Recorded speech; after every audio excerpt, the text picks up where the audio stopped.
aqui presente, todos numa só voz, declarando que só Tu és grande. Exaltamos Teu doce nome, pelo amor, pela cruz, por Teu Filho Jesus, pois és santo, sim, és digno de louvor e de ser adorado. És bondoso, Pai querido, dentre todas as coisas Tu és verdadeiro Senhor.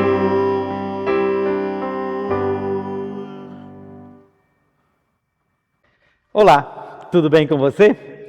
Estamos no nosso programa Sintonia com a Alma, um momento para reflexão da Palavra de Deus, ouvir uma boa música, um tempo para orar, aquietar o nosso coração, a nossa alma e receber da parte daquele que nos ama a sua palavra. Por isso você é muito bem-vindo e bem-vinda ao nosso programa Sintonia com a Alma, para que o Espírito Santo toque no seu e no meu coração. Que sejamos ministrados por essa palavra que nos transforma, que nos liberta, palavra que preenche o nosso coração. E que você, no ouvir desta palavra, seja preenchido pelo próprio Deus. Assim, iniciamos em nome de Deus Pai, Filho e Espírito Santo. Fomos acolhidos pelo nosso amigo Rafael e vamos ouvir o próximo hino. E que você, ao ouvir e se conhecer, cante junto também para louvar o nosso Deus.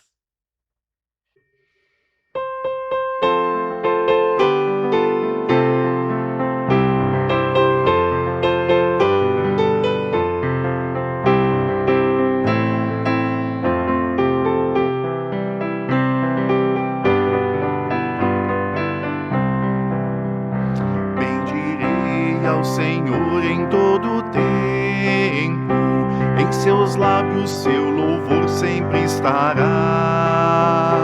A minha alma no Senhor se gloriará, ouvirão os mansos e se alegrarão. Engrandecei o Senhor comigo, exaltemos a uma o seu nome. Busquei o Senhor que me escutou e de todos os temores me livrou.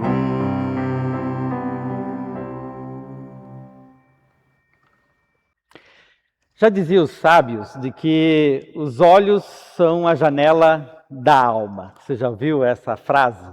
Os olhos são a janela da alma. Os olhos falam muito. Às vezes nós não expressamos em palavras o que os nossos olhos expressam. Através de um olhar, você pode acolher uma pessoa, você pode dizer que ela é bem-vinda, você pode acolher dizendo que ela é importante, sem usar as palavras, apenas com um olhar. Também, com os mesmos olhos, você pode recriminar, discriminar, você pode afugentar.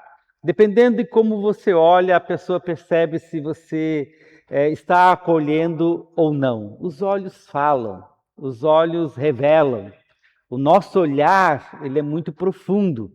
Por isso eu tenho comigo algo assim que já tenho no coração, que eu dou crédito, ou melhor, eu confio nas pessoas que olham nos olhos. Pessoas que não olham nos olhos, eu tenho dificuldade de confiar. Talvez seja um pré-julgamento, mas de alguma forma a psicologia, inclusive, nos atestam isso, de que pessoas que olham nos olhos são pessoas confiáveis, porque elas sustentam, elas de alguma forma transmitem algo que é seguro, algo que é sereno. E pessoas que tentam toda hora desviar o olhar, que não conseguem manter um olhar enquanto você fala, é porque de alguma forma ela está fugindo, ou ela está tentando enganar, ou ela não quer encarar. Enfim, né? São linguagens corporais, linguagens não verbais, mas que os nossos olhos falam e comunicam muito. Eu quero ler uma passagem bíblica também que nos revela de um olhar que transformou a vida de uma pessoa. Jesus olhou para um homem e, ao olhar para esse homem, fez toda a diferença na vida dele. Talvez você já esteja pensando quem é esse homem ou esse discípulo, essa pessoa que se tornou o discípulo de Jesus. É Mateus. Mateus está lá no capítulo 9, no versículos 9 até o 13, que eu quero ler. E olhe, presta atenção nessa história. Ela é muito importante, ela é muito significativa. É conhecida, sim, mas sempre de novo a palavra de Deus nos traz algo, porque a palavra de Deus é dinâmica. Às vezes a gente diz, eu já conheço essa história, já ouvi trocentas milhares de vezes e já sei até onde o pastor vai chegar. É verdade, talvez você até saiba aonde a gente queira chegar. Mas veja, o Espírito Santo sempre nos revela.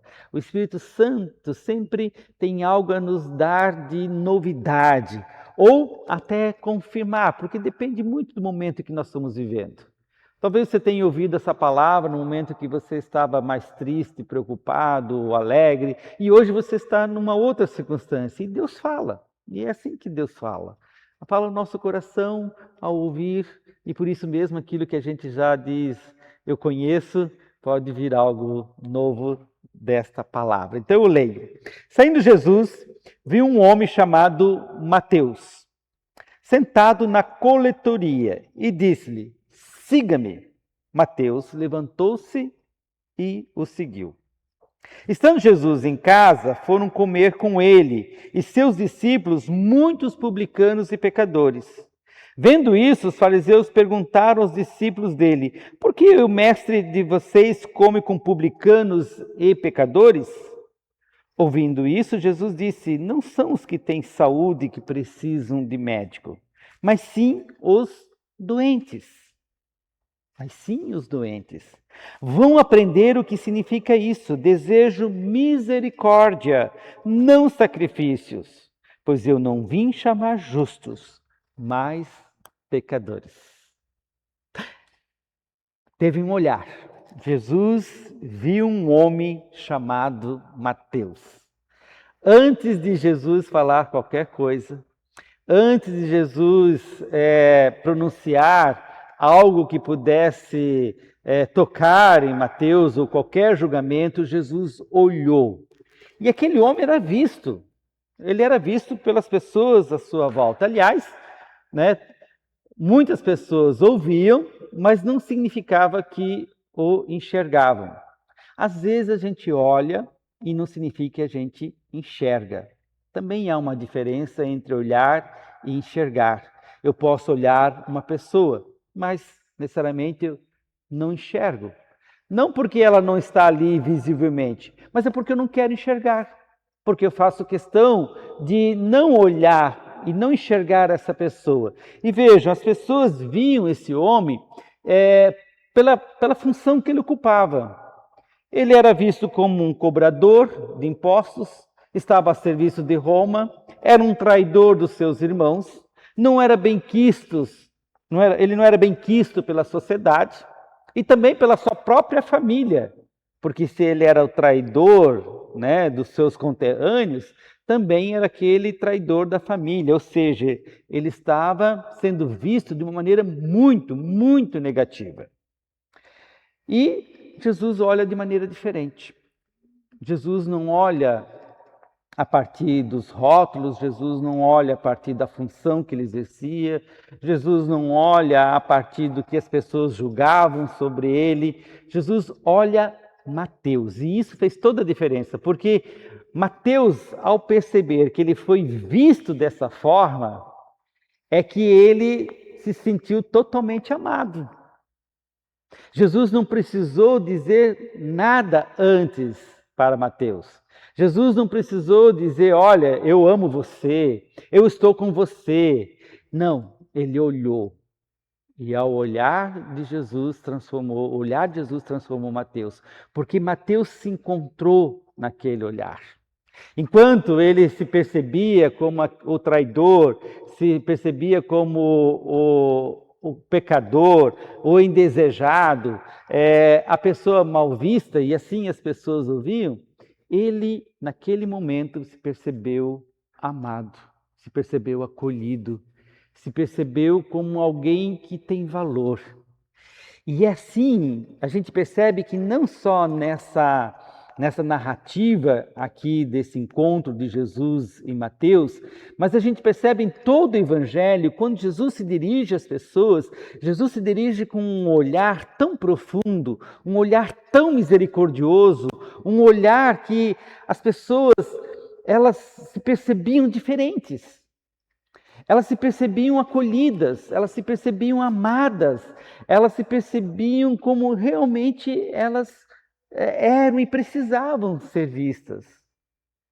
Por isso, o olhar de Jesus é um olhar profundo, é um olhar que de alguma forma também hoje vem a nós.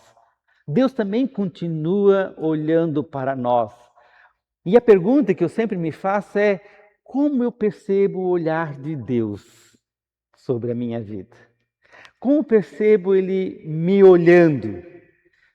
Será que eu percebo o olhar de Deus como aquele olhar que só está procurando meus erros, meus pecados, as minhas falhas e pronto para dizer: errou, viu? Está aqui. Será que esse é o olhar que eu preciso alimentar no meu coração? Ou eu posso aprender de Jesus que ele olha de maneira misericordiosa. E olhar de maneira misericordiosa não quer dizer que ele passa a mão sobre a cabeça da gente, não significa que ele não percebe a realidade. Veja que quando Jesus olha para Mateus, ele sabe o contexto em que Mateus está inserido. Ele sabe que ele é um cobrador de impostos. Ele sabe que essa profissão, essa função que ele exercia gerava mal para as pessoas, porque um cobrador não só cobrava os impostos, mas ele roubava. Muitos desses cobradores eram corruptos, desviavam, como nos nossos dias, né? Infelizmente, muitos desviam recursos, muitos desviam daquilo que deveria ser usado para uma finalidade, né? Uma obra, uma melhoria de saúde, uma melhoria nas estradas, enfim, e esse dinheiro são desviados para o sustento, para os prazeres, para as ganâncias de tantas pessoas. Jesus sabia disso. E os cobradores, então, eles eram odiados também porque eles eram corruptos, eles desviavam recursos. Mesmo assim, o olhar de Jesus não deixa de ser misericordioso. O olhar de Jesus não deixa de ser algo profundo e transformador, mesmo com todo aquele cenário. E Jesus não é indiferente a isso. Então, quando eu percebo, e eu quero também, de alguma forma, olhar que Jesus e Deus me olha de maneira misericordiosa, não significa que Ele passa a mão sobre a minha cabeça e diz: tá bom, é um olhar misericordioso, mas viva do jeito que você quiser, faça do jeito que você quiser, enfim, a vida é sua. Não, não, não. Mas é na misericórdia, no olhar generoso, no olhar amoroso de Deus, é que eu encontro acolhido, eu encontro força para transformar. Eu encontro possibilidade de novos recomeços, eu encontro possibilidade de uma nova vida. E eu já tenho dito isso e sempre vou repetir, meus queridos, a gente se transforma num ambiente acolhedor, não é na hostilidade. Às vezes, muita gente acha que é na hostilidade que você vai transformar uma pessoa, que é cobrando, exigindo, pegando pesado, que vai fazer com que o outro se perceba e assim se transforme. Às vezes, essa metodologia ainda endurece mais o coração e distancia as pessoas umas das outras. Quanto mais rígido a gente tem em relação ao outro, o nosso olhar é rígido, mais nós também nos tornamos rígidos para conosco mesmos. Por isso a misericórdia, por isso que Jesus disse: olha, eu quero misericórdia, eu não quero sacrifício. Sacrifício exige penitência, sacrifício exige disciplina, sacrifício exige, de alguma forma, resistência. Eu faço algo para conquistar, eu faço esse sacrifício para ser amado, eu faço sacrifício para ser reconhecido. Mas Jesus diz: olha, eu não quero isso. Vocês impõem sacrifício sobre as pessoas, quando na verdade o que eu desejo é que as pessoas percebam o quanto Deus nos olha de maneira compassiva, de maneira misericordiosa, de maneira transformadora, de maneira libertadora, que é pelo amor. E Mateus encontrou esse olhar de Jesus, e por isso quando Jesus diz: segue-me, ele se levantou e seguiu.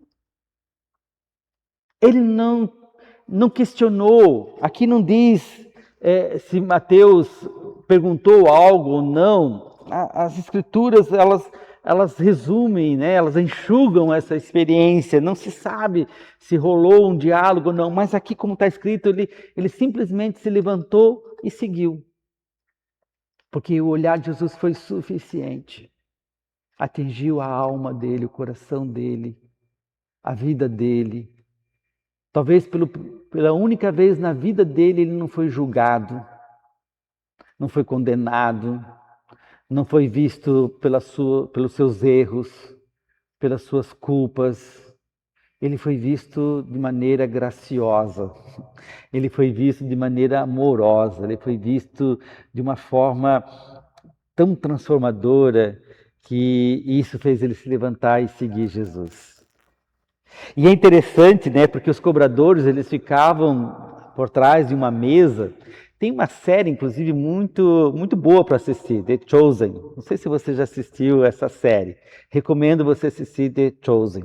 É uma série que vai contando a vida de Jesus. Tem vários episódios, inclusive desse chamado, dessa vocação de Mateus. E Mateus está lá, né, sentado numa mesa, a mesa da coletoria, e as pessoas vindo lá, trazendo os seus tributos, Mateus anotando os tributos, cobrando certinho, um soldado romano do lado ali para ver, fiscalizar se não havia, né, algum desvio, enfim.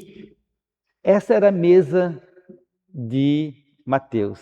E olha só, ele sai dessa mesa e vai para uma outra mesa.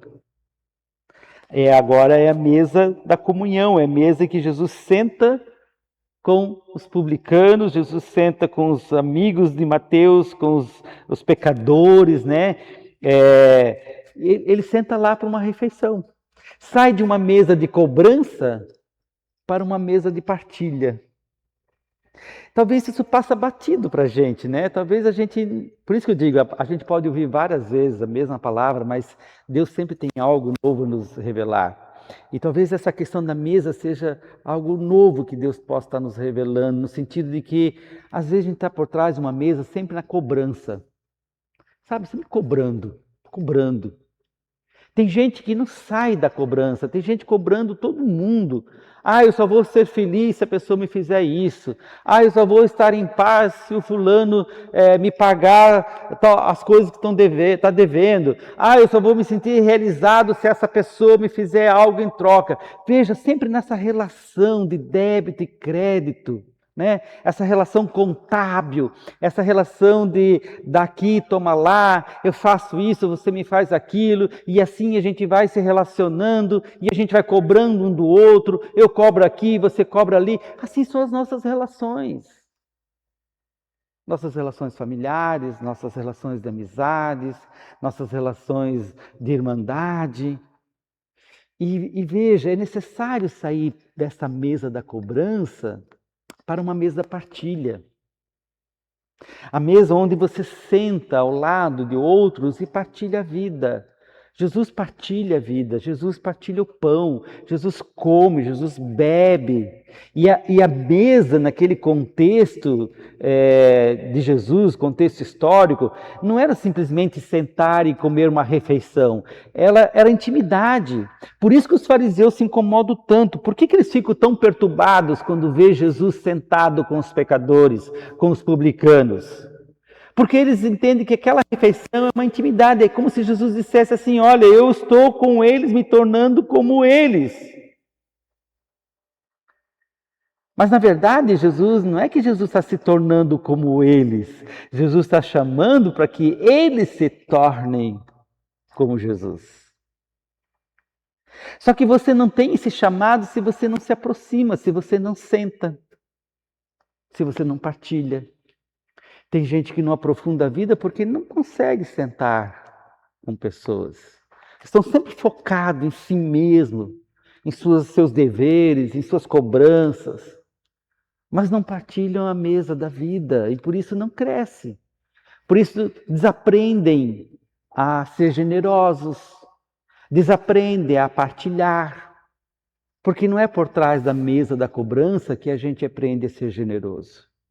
A gente aprende a ser generoso quando tem um pedaço de pão e a gente tem que repartir esse pão. A gente aprende a ser generoso quando a gente ouve a história do outro e a gente consegue se colocar também no lugar do outro e perceber que a dor do outro também é a sua dor, que a alegria do outro também é a sua alegria e por isso a gente aprende a ser generoso, a ser uma pessoa generosa.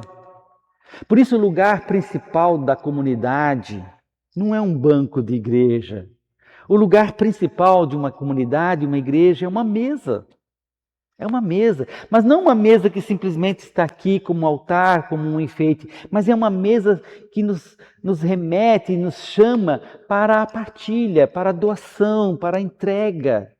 E é uma mesa que ela não é nossa, ela não é minha. Essa mesa não é do pastor, a mesa não é do líder, a mesa não é daquele que se acha dono da igreja, não, essa mesa é de Jesus.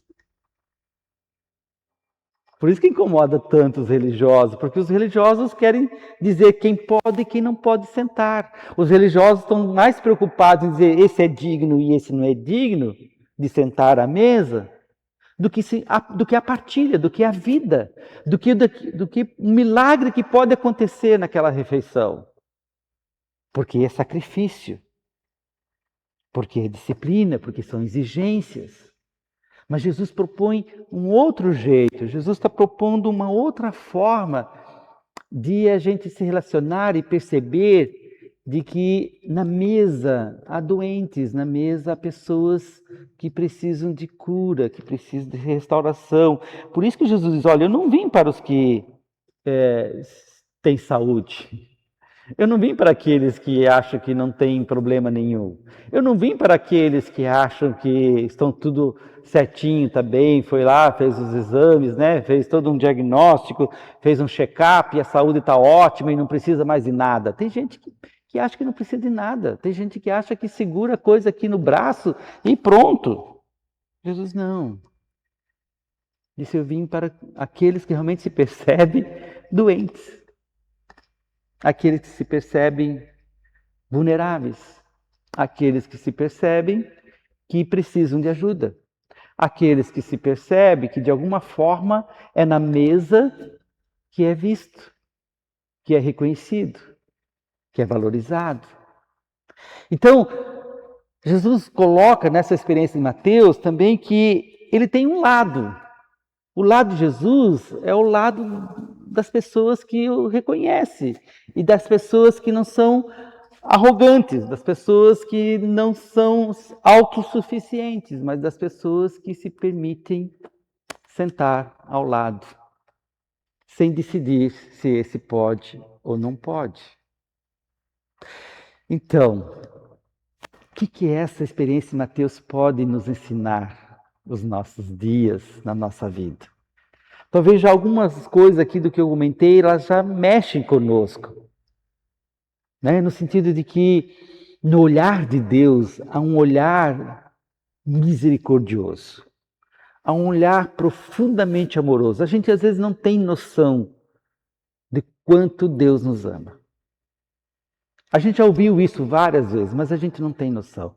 Talvez porque nós temos dificuldade de amar. Talvez porque a gente ainda está na mesa da coletoria. A gente está naquela mesa da cobrança. Toma cada lá. Mas quando a gente aprende a graça, que quando a gente aprende que nós somos amados e aceitos por Deus, antes de fazer qualquer coisa, Deus já nos ama. Quando a gente aprende isso, isso é libertador, meus queridos. Isso é transformador.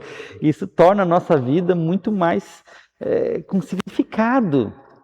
E aí as nossas relações também vão mudar.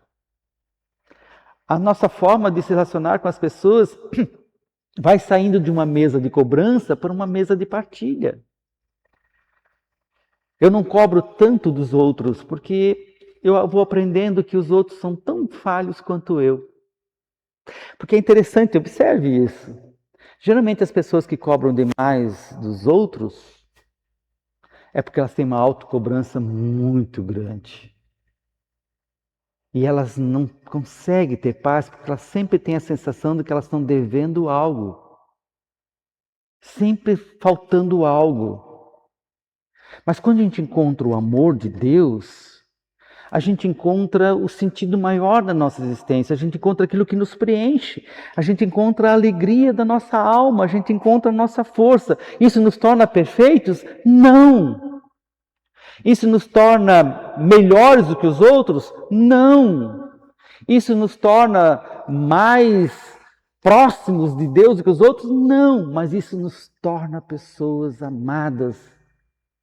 E que isso faz com que a gente veja também no outro pessoas que precisam ser amadas. A gente aprende que o cisco do outro também é o meu cisco que está no olho. A gente aprende de que as falhas que o outro comete eu também cometo. E na mesa há perdão. Na mesa a possibilidade de Deus nos perdoar e a gente se perdoar mutuamente. Por isso a pergunta que eu sempre me faço e faço para você também. O Evangelho nos transforma. Mas o Evangelho no que tem te transformado? O que a graça de Deus já te transformou?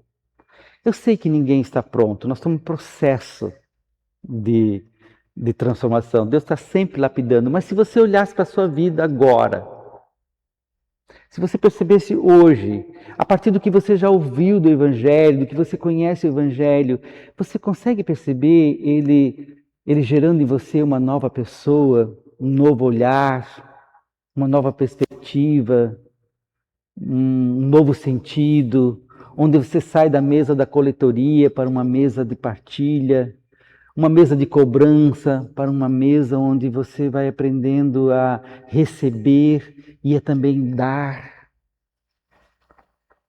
O Evangelho é isso. Mas de alguma forma a gente precisa perceber essa transformação. Porque se somos doentes, como Jesus disse, ele veio para os doentes, e eu gosto também dessa metáfora que a igreja é um hospital. Ela é muito mais bonita, porque no hospital todo mundo ali está precisando, né? Todo mundo está precisando de cuidado, todo mundo está precisando, às vezes, de um sangue, de uma cirurgia, de um band-aid ali, né? Enfim, a gente está precisando de um soro. E na igreja é assim, a igreja precisa ser vista dessa forma, a gente precisa se perceber dessa forma. E Jesus é o médico dos médicos, Ele é o Senhor, Ele nos cura. Ele faz com que a gente saia do nosso egoísmo, da nossa autossuficiência, para uma vida de entendimento e a gente começa a seguir. Veja, Jesus não chamou Mateus para seguir uma ideia. Jesus não chamou Mateus para seguir uma religião. Jesus não chamou Mateus para seguir uma ideologia. Jesus chamou Mateus para segui-lo, para seguir uma pessoa. Nós seguimos uma pessoa. A nossa verdade tem um nome: Jesus Cristo. Nós seguimos Deus revelado. Nós seguimos uma pessoa que nos ensinou e nos ensina a amar e a partilhar. Então, minha oração diária é: Senhor, transforme a minha maneira de olhar. Que o meu olhar transmita cada vez mais a misericórdia, a bondade, o perdão. Que o meu olhar seja acolhedor. Que o meu olhar proporcione conversas. Que o meu olhar gere pontes. Que o meu olhar possibilite que as pessoas enxerguem em mim a tua presença. Essa é a oração. E eu convido você a orar também por isso. E a pedir que o nosso olhar seja transformado, para que nossas atitudes também possam ser transformadas. Que Deus nos abençoe, que você se perceba olhada por Deus de maneira profunda. Deus te olha com muito amor. Deus te olha através de Jesus Cristo. Deus te olha através da cruz. E é o olhar de Deus que nos transforma. Amém.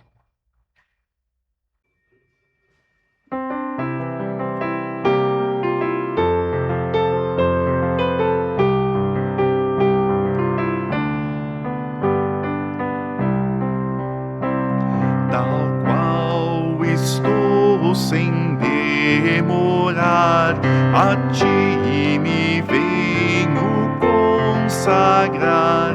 Oh, não me queiras rejeitar, Jesus, bendito eu venho a ti. Tal qual estou, Senhor Jesus, refúgio quero aos pés da cruz, pois atraído em tua luz, Jesus, bendito eu venho a ti.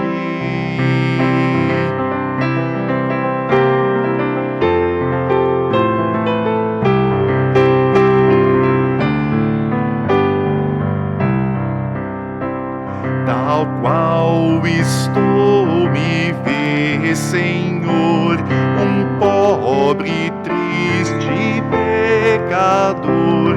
Ó, vem mostrar-me teu favor, Jesus, bendito eu venho a ti.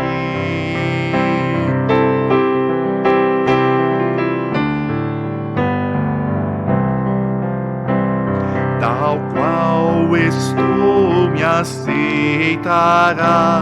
terei contigo, enfim, a paz.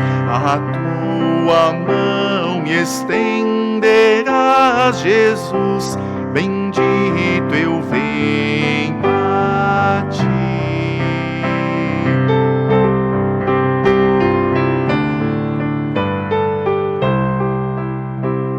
Tal qual estou, descansarei em ti, Jesus, meu Deus, meu Rei, e além das trevas cantarei, Jesus, bendito eu venho a ti.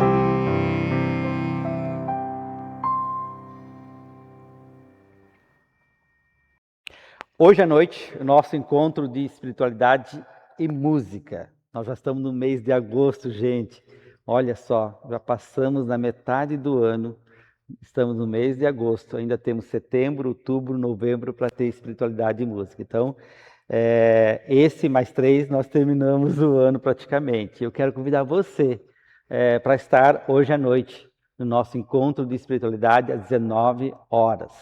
Então venha para esse momento também para orar, para quietar o coração, para ouvir boas músicas, né, como a gente sempre menciona isso, porque são músicas excelentes, tocadas, né, por pessoas que, além de serem musicistas, são pessoas que colocam amor, colocam paixão através da música e servem a Deus também através da música. Então venha, participe com a gente nesse domingo às 19 horas no Encontro Espiritualidade e Música. E no próximo domingo nós teremos culto aqui às 10 horas na Comunidade dos Apóstolos. E no sábado nós não teremos o culto lá na Apóstolo Pedro, porque nós vamos ter um encontro de coros lá na Igreja da Paz. Também aproveito e convidar você a estar no encontro de coros às 18 horas, sábado na Igreja da Paz e domingo aqui às 10 horas. Vamos orar? Senhor, Tu nos olhas profundamente e o Teu olhar nos transforma. Que esse Teu olhar também cure a nossa forma de olhar para o mundo, olhar as pessoas, olhar a nós mesmos. Que o teu olhar misericordioso penetre profundamente a nossa alma, para que nossas atitudes, nossos pensamentos sejam movidos pela misericórdia. Senhor, nem sempre conseguimos ser misericordiosos, nem sempre conseguimos perdoar, nem sempre conseguimos partilhar. Mas que o teu Espírito nos ensine e vai nos ensinando, como seguidores, como pessoas que seguem a Ti, pessoas que Te amam, pessoas que Te reconhecem como Senhor e Salvador. Abençoe a vida de cada um que está ouvindo, Senhor, esse programa, essa mensagem. Cada lar, cada família, que os olhares nos nossos relacionamentos familiares sejam curados, que os olhares de reprovação, de cobrança, de julgamento sejam trocados por olhares de compaixão e de misericórdia. E comece a partir de nós, Senhor, essa cura. Assim oramos também conforme Tu nos ensinaste. Pai nosso que estás no céu, santificado seja o Teu nome. Venha o Teu reino. Seja feita a Tua vontade, assim na terra como no céu. O pão nosso de cada dia nos dá hoje. E perdoa-nos as nossas dívidas, assim como nós também perdoamos aos nossos devedores. E não nos deixes cair em tentação, mas livra-nos do mal. Pois Teu é o reino, o poder e a glória para sempre. Amém. E receba a bênção de Deus, que o Senhor te abençoe e te guarde, que o Senhor faça resplandecer o rosto sobre ti e tenha misericórdia de ti. Que o Senhor sobre ti levante o seu rosto e te dê a paz. Amém. Fique em paz, que o Senhor te restaure e te fortaleça, que você tenha um abençoado dia, que você tenha a graça de estar sempre amparado pelo bondoso Deus. Amém.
Os que confiam no Senhor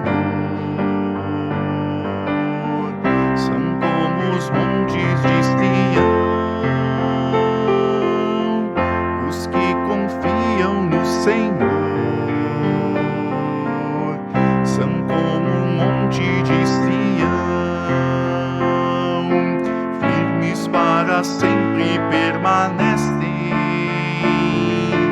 firmes para sempre no Senhor, firmes para sempre no Evangelho, firmes para sempre no amor. Os que confiam no Senhor, os que confiam no Senhor.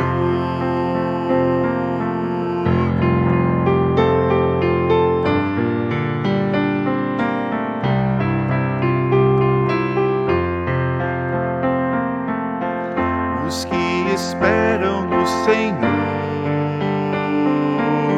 suas forças hão de renovar. Os que esperam no Senhor, suas forças hão de renovar. Sobem como águias para os montes, correm mesmo sem se fatigar, engajados pelo Evangelho, querem suas vidas ofertar. Os que esperam no Senhor, os que esperam no Senhor.